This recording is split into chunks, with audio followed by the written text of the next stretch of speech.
Welcome to another episode on Stories Lost. In today's episode, we travel to a paradise island in the Indian Ocean. Here we find Réunion Island, an overseas territory of France, located east of Madagascar and southwest of Mauritius. Here in 1975, a young man walked along a gravel road when he experienced something that he claimed was out of this world. Media was alerted and rushed to the home of the young man, who obligingly answered questions, sitting on the house patio in a rocking chair. In this safe spot, he tells journalists his experience clearly. Later, when he goes on to take them to the site of the encounter, unexpectedly the journalist will need to assist him as the young man suffers from a violent crisis, causing the rapid onset of temporary blindness and fainting.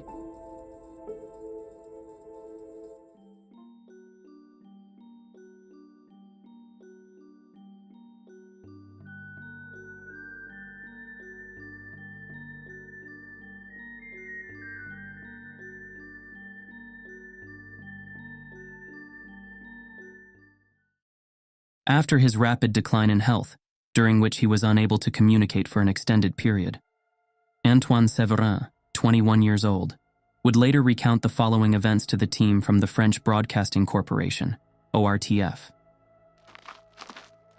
It is February 14th, 1975, 1 o'clock in the afternoon, when as per usual Antoine is walking home after leaving the shop where he works. As he passes by a cornfield, he starts to hear a beep, beep in his head. As he follows the path along the local cemetery, the sound intensifies until it becomes downright painful. The sound felt as if it would pierce his skull. In order to find the source, the young man then decides to leave the path by crossing a cane field. But after a few meters, a scorching blast of air stops him in his tracks. He realizes that several meters ahead of him is a vehicle the size of a car, shaped like an egg cut in half, or an upside-down cup placed in a saucer, levitating less than 2 meters above the ground. The object was shining intensely. It was aluminum-colored and hovering about 1.5 meters above the ground. It was stable and still emitting the same sounds.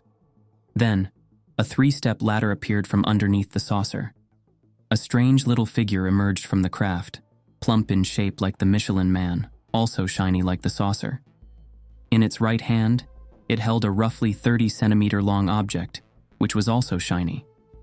On the ladder, the figure seemed at ease, but once it reached the ground, its movements became awkward. It moved by hopping with both feet.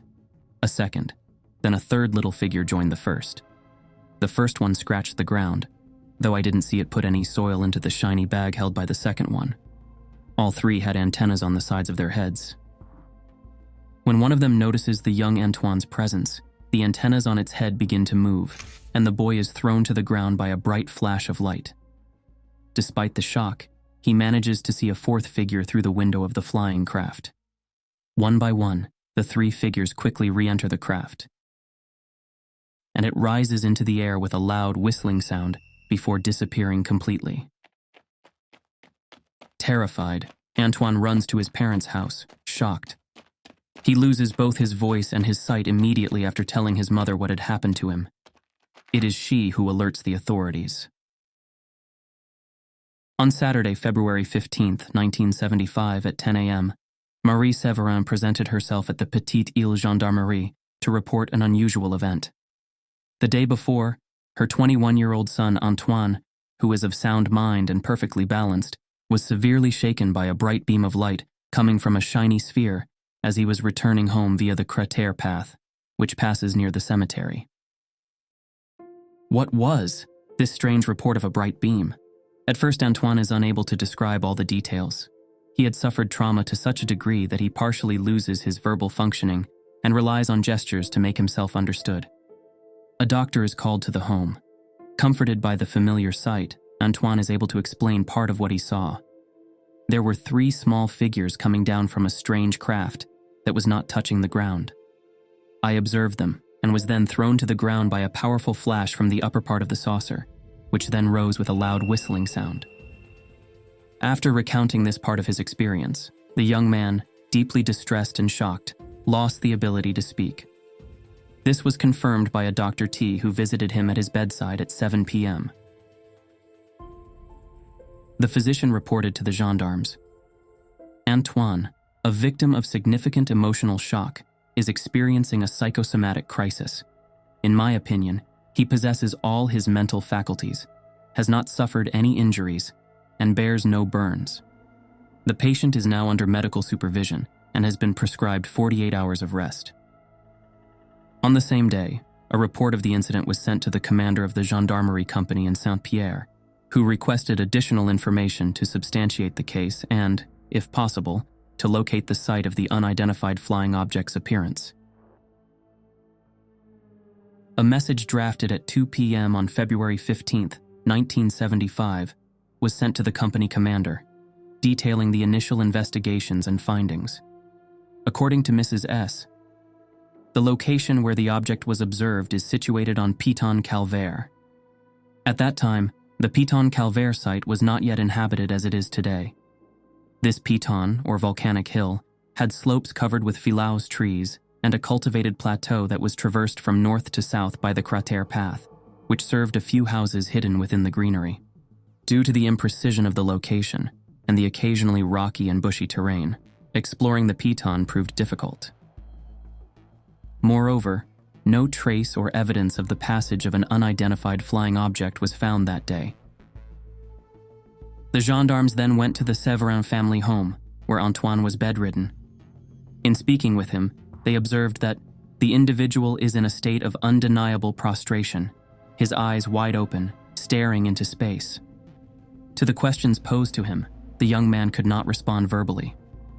With great effort and using gestures, he described with his hands a round and elongated shape that shone. To explain this, he repeatedly moves his hands horizontally towards his eyes. He then shows 4 fingers of his hand, indicating that there were 4 passengers dressed in white, and points to the sheet on his bed to illustrate this. His hand remains about 1 meter from the floor, indicating the height of the figures. It appears that 3 figures equipped with antennas were grouped on the ground near a 3-step ladder, while the 4th was in the sphere or dome. From his lying position, he sketched the craft he had seen, and concluded his demonstration by first placing his hands on his ears, then on his forehead, and finally on his eyes, emitting a high-pitched whistle while twirling the index finger of his right hand pointed towards the ceiling, explaining that the craft was rising and disappearing. On February 16, 1975, the Réunion Island Gendarmerie ordered an investigation, the drafting of a UFO questionnaire, and various checks, particularly with the control tower services at Gilo Saint-Denis Airport, to determine whether any planes or helicopters were in flight on February 14th, between 12 p.m. and 2 p.m. That day, no aircraft flew over the Department of Réunion on the dates and times indicated. On February 14th, 1975, at 1 p.m., the time of the UFO appearance, the weather was clear, the sky was unobstructed, and the sun, almost at its zenith, was unclouded. There was no wind, and no precipitation had occurred since February 10th. The person in charge of the Gilo Meteorological Station was also contacted and confirmed that no weather balloons had been released that day. The same confirmation came from the South Aero Club, which indicated that no planes took off from the Pierrefonds airstrip that day. 2 days after the incident, Antoine was still in a dazed state, had not regained his ability to speak, and moreover, his vision had significantly deteriorated. He could take a few steps and, still using gestures, attempted to provide some explanations about the UFO.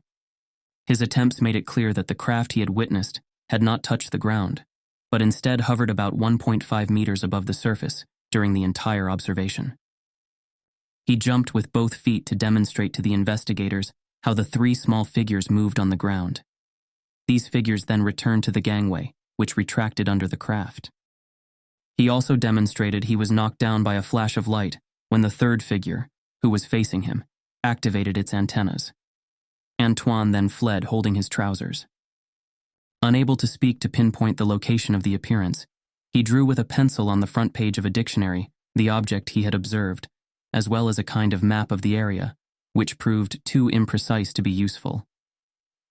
The sketch made on the Larousse dictionary on February 14th, 1975, shortly after the observation, is similar to the one made on February 16th. The unidentified flying object has the shape of a hat, similar to the headgear of the Canadian Mounted Police. 2 rectangular portholes appear at the upper part. Under the saucer is a short inclined ladder with 3 steps. At first, Antoine's story provoked some hilarity in the village, but it soon became apparent that the young man's account could be taken seriously.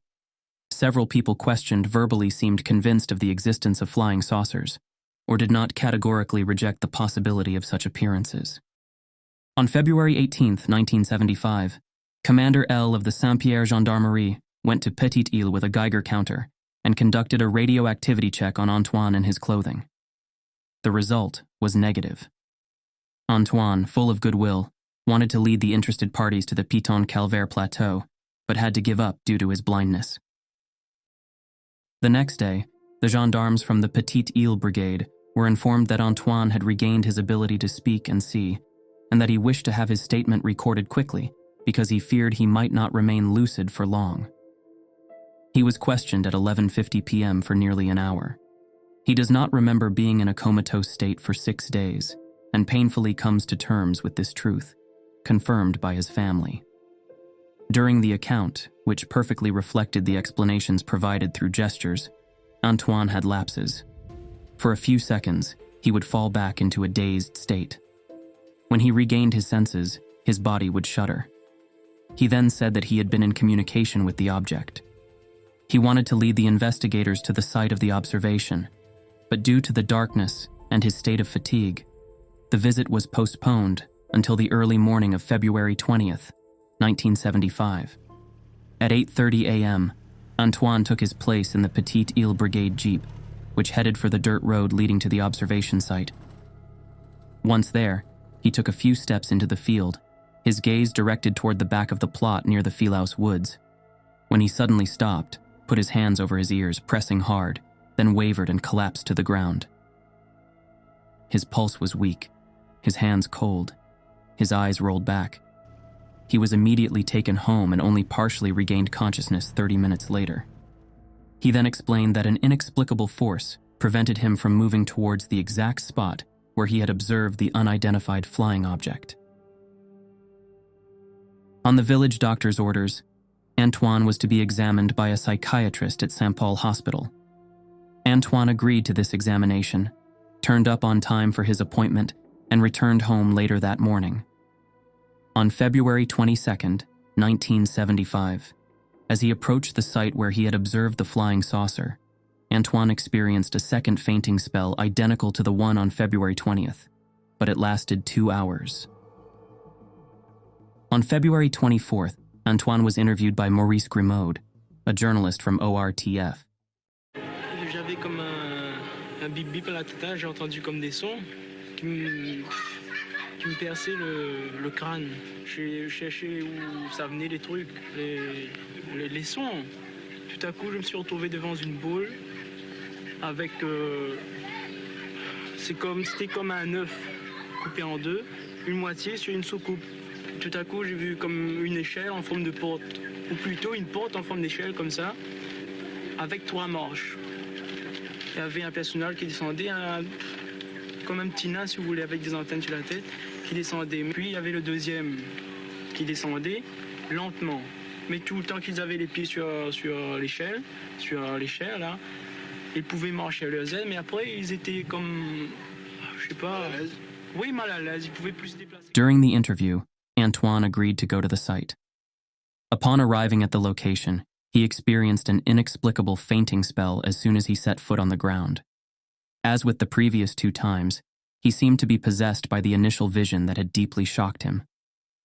Maurice Grimaud, the journalist from ORTF, was forced to assist Antoine with the help of 2 gendarmes.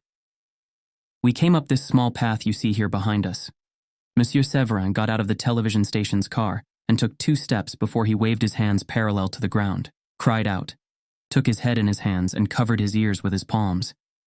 He then fell on his back, his eyes rolled back, his pulse slowed, and his extremities became cold." Maurice stands outside the car when Antoine lies motionless inside. The journalist turns to the accompanying gendarmes. "This isn't the first time something like this occurs, right?" he asks them. "You're absolutely right. It has happened 2 times before. The same thing also happened this Sunday. There was one of the neighbors who wanted to accompany the investigation and visit the location. She came with him, and when he fell like this, and practically fainted, she cared for him at her place for almost 2 hours. She was really worried and contacted his parents. Maurice Grimaud concludes that it's out of the question for ORTF to pursue the case further. At the end of the news segment, Antoine is seen being carried back into his home by gendarmes. According to the news report, he regained consciousness 30 minutes later. When questioned again on February 25, 1975, Antoine could not explain his loss of consciousness each time he visited the site. He says that he still hears the beep-beep sounds, which force him to cover his ears. He asserts that he had never heard about the 1968 Plaine des Cafres incident, when 10 unidentified flying objects were observed in the skies over Réunion, and he also mentions that he does not read or browse science fiction magazines. On March 6, 1975, the official report was closed. Antoine had regained all his physical and mental faculties. However, due to the 3 episodes of fainting he suffered when approaching the site of the unidentified flying object, the gendarmes did not believe it necessary to attempt a 4th visit, as it could be harmful to his health. During the investigations, an inquiry is conducted on Antoine to detect any possible deception. His relatives, employer, and even the doctors who examined him, particularly at the psychiatric center in the West, attest to his sincerity and rule out any intention to deceive. Dr. T, a physician in Petite Île, and the one who examined Antoine in his home on February 14th, notes extreme fatigue with prostration, anxiety, partial loss of speech, fixed gaze. The doctor also mentions an intense emotional shock, difficult to specify, but real, as the subject had never previously shown any neurological or psychiatric disorders. The personality investigation aligns with this. All those interviewed describe Antoine as a calm, hard-working boy who neither smokes nor drinks, with no issues. In the end, the phenomenon was never authenticated, but by gathering the statements from locals, it was determined that around the same period, a few days before and a few days after the events reported by Antoine, a luminous orb was observed in the Reunion Island sky near Saint-Benoît. On February 10th around 10 p.m., and on February 16th around 8 p.m. There ends our report on the Petite Île case. The information is pulled from the report, written by the National Gendarmerie Brigade of Petite Île, Saint-Pierre Company, on March 3, 1975. A film clip from France TV Info, other news items found online, and an article written by Yves Bouteloup. Why were we intrigued by this case, you might ask yourself. It's not only the fascination of a paradise perturbed, the normal overturned, and the sudden intrusion of chaos. It's not with self-righteous suspicion that we look at the dazed gaze of a young man, emotionally paralyzed and overwhelmed, outstretched in the back seat of a journalist's car. Primarily, it is the words that the Lieutenant Colonel Lobus admonishes at the end of the ORTF news segment. I want to say to anyone who is out there listening, you should not formulate any final or irrevocable opinion on a problem that is unknown, that we haven't studied. For me that have experience, that have in part studied this, I believe that this is a problem that to this day does not have a complete explanation. This is a phenomenon that is troubling, and I would like to add, a phenomenon that perhaps will worry us in the future. What do you think? Should we be worried? Feel free to add your thoughts in the comments section and join our lively discussion. We love hearing from you, and we do our best to stay engaged with the conversation when we're not busy hammering out next week's episode. All the best to you guys and girls, and we're off to the next one. On UFO cases to light, see links in episode description. All contributions are gratefully received. See you next week.